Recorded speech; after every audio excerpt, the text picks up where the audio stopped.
KCL season 2 ഇന്ന് ആരംഭിക്കുകയാണ്. കേരളത്തിലെ ക്രിക്കറ്റ് ആരാധകരെ സംബന്ധിച്ചിടത്തോളം ഇനി സെപ്റ്റംബർ 7 വരെ ക്രിക്കറ്റ് അല്ലാതെ മറ്റൊരു ചിന്തയില്ല. കാരണം കേരളത്തിലെ ഏറ്റവും പ്രമുഖരായ താരങ്ങൾ കളിക്കുന്ന ഒരു വലിയ ടൂർണമെന്റാണ്, ഒരു ലീഗ് മത്സരമാണ്. ക്രിക്കറ്റിനോട് പാഷൻ ഉണ്ടാവുക എന്ന് പറയുന്നത് അതെല്ലാവർക്കുമില്ല, പക്ഷെ അതിന് പുറകെ നടക്കുന്ന ചില ആളുകളുണ്ട്. അങ്ങനെ 2 പേരാണ് എനിക്കൊപ്പം ഉള്ളത്. കീർത്തി സുരേഷിനെ ഞാൻ തീരെ പരിചയപ്പെടുത്തേണ്ട ആവശ്യമേ ഇല്ല. കീർത്തി, എന്താണ് ഇങ്ങനെ ക്രിക്കറ്റിനോട് ഇത്രയൊരു ആവേശം തോന്നാൻ കാരണം? ക്രിക്കറ്റ് വീട്ടില് പണ്ട് മുതലേ എല്ലാരും കാണുന്നതാണ്. അച്ഛൻ, അപ്പൂപ്പൻ, ഞങ്ങളെല്ലാരും. സോ ക്രിക്കറ്റിനോട് പണ്ട് മുതലേ ഒരു സ്നേഹമുണ്ട്. സിനിമയോട് എന്തോരം സ്നേഹമുണ്ടോ അതുപോലെ തന്നെ ക്രിക്കറ്റിനോടുണ്ട്.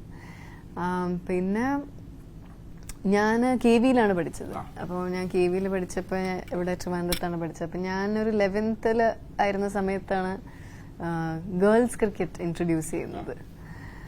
അപ്പോൾ ആദ്യമായിട്ട് ഞങ്ങൾ അത് റീജിയണൽസ് ആയിരുന്നു. സോ KVന്റെ ഉള്ളിൽ നാഷണൽസ് ഉണ്ടാവാറുണ്ട് എല്ലാ സ്പോർട്സും. അപ്പം ക്രിക്കറ്റ് ഇൻട്രൊഡ്യൂസ് ചെയ്തു. അപ്പോൾ അത് റീജിയണൽസ് ആയിരുന്നു. ഞങ്ങൾ മധുരൈ, കാരക്കുടി, ട്രിവാൻഡ്രം ആയിരുന്നു. ഞങ്ങൾ കളിച്ചു, കപ്പെടുത്തു. സോ അതൊരു ആ ഒരു സമയത്ത് സിനിമയിൽ അഭിനയിച്ചില്ലായിരുന്നെങ്കിൽ ഒരു പക്ഷേ ഇന്ന് ഇന്ത്യയുടെ ദേശീയ അതെ. അപ്പൊ ഓപ്പണിംഗ് ബാറ്റർ ആയിരുന്നു. പിന്നെ സോ അങ്ങനെ ഞങ്ങള് അത് കഴിഞ്ഞിട്ട് തിരിച്ചു വരുമ്പം നമ്മള് ആ സമയത്ത് ഈ പെണ്ണുങ്ങളൊക്കെ പുച്ഛിച്ച് വിടുവായിരുന്നല്ലോ. അപ്പൊ ഞങ്ങള് തിരിച്ചു വന്നത് ഞങ്ങള് കപ്പായിട്ടാണ് വന്നത്. എന്നിട്ട് ആ വർഷം ബോയ്സ് തോറ്റു. അപ്പൊ ഞങ്ങൾക്ക് അതൊരു ആദ്യത്തെ ഒരു കോൺഫിഡന്റ് ആയിട്ടുള്ളൊരു സ്റ്റെപ്പാണ്. അതായത് ഇങ്ങനെ ആണുങ്ങൾ കളിക്കുന്ന ഒരു സ്പോർട്ടാണ് എന്ന് വിചാരിച്ചിരിക്കുന്ന സമയത്ത് ഈ സ്ത്രീകൾക്കും ഇതിലേക്ക് കയറി വന്ന് ഞങ്ങൾക്കും ചെയ്യാൻ പറ്റി എന്നുള്ള അതൊരു കോൺഫിഡൻസ് ആയിരുന്നു.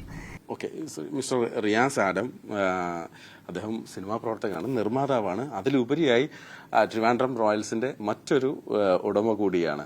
ഞാൻ ട്രിവാൻഡ്രംകാരെ കാണുമ്പം ചോദിക്കാൻ വെച്ചൊരു ചോദ്യം, എന്തുകൊണ്ടാണ് നിങ്ങൾ സഞ്ജുവിനെ വിട്ടുകളഞ്ഞത്? എല്ലാരും ചോദിക്കുന്ന ചോദ്യമാണ്, നല്ല ചോദ്യമാണ്. Of course Sanju is a star player, is an international player. പക്ഷെ we are working in a very limited option amount. അപ്പോൾ സഞ്ജു എന്നൊരാളെ ടീമിൽ കൊണ്ടുവരണമെന്നുണ്ടെങ്കിൽ like Kochi did and like Trichur did, we have to മറ്റെല്ലാ പ്ലേയേഴ്സിനും നമ്മൾ ഡ്രോപ്പ് ചെയ്യണം. അപ്പോൾ ട്രിവാൻഡ്രം റോയൽസിന്റെ നമ്മൾ ഒരു 3 പ്ലേയേഴ്സിനെ റീറ്റെയിൻ ചെയ്യണം അറ്റ് എനി കോസ്റ്റ് എന്നുള്ളൊരു തീരുമാനം ഉണ്ടായിരുന്നു.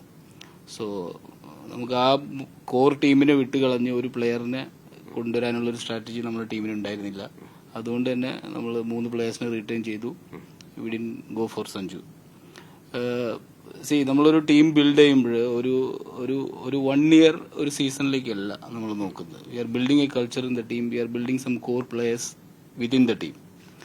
അപ്പോൾ ഒരു പ്ലെയർക്ക് വേണ്ടി നമ്മൾ ബിൽഡ് ചെയ്ത് കൊണ്ടുവന്ന ആ സ്ട്രാറ്റജി നഷ്ടപ്പെടുത്താൻ that was not the right thing to do. Cricket നമുക്ക് നൽകുന്നൊരു അച്ചടക്കം ഉണ്ടല്ലോ, നമ്മുടെ കുട്ടികൾക്ക് നൽകുന്നൊരു അച്ചടക്കമുണ്ട്. പ്രത്യേകിച്ച് നമ്മുടെ നാട്ടിൽ ഇപ്പോൾ നടക്കുന്ന ലഹരി പ്രവർത്തനങ്ങളും അതൊക്കെ നമുക്കറിയാം. കായിക മേഖലയ്ക്ക് ഒന്നടക്കം ഒരു മാറ്റത്തിന് ക്രിക്കറ്റ് എത്രമാത്രം, അല്ലെങ്കിൽ ഈ പറയുന്ന കായിക ഇനങ്ങൾ എത്രമാത്രം വലിയ സംഭാവന നൽകുന്നുണ്ട് എന്നാണ് തോന്നുന്നത്?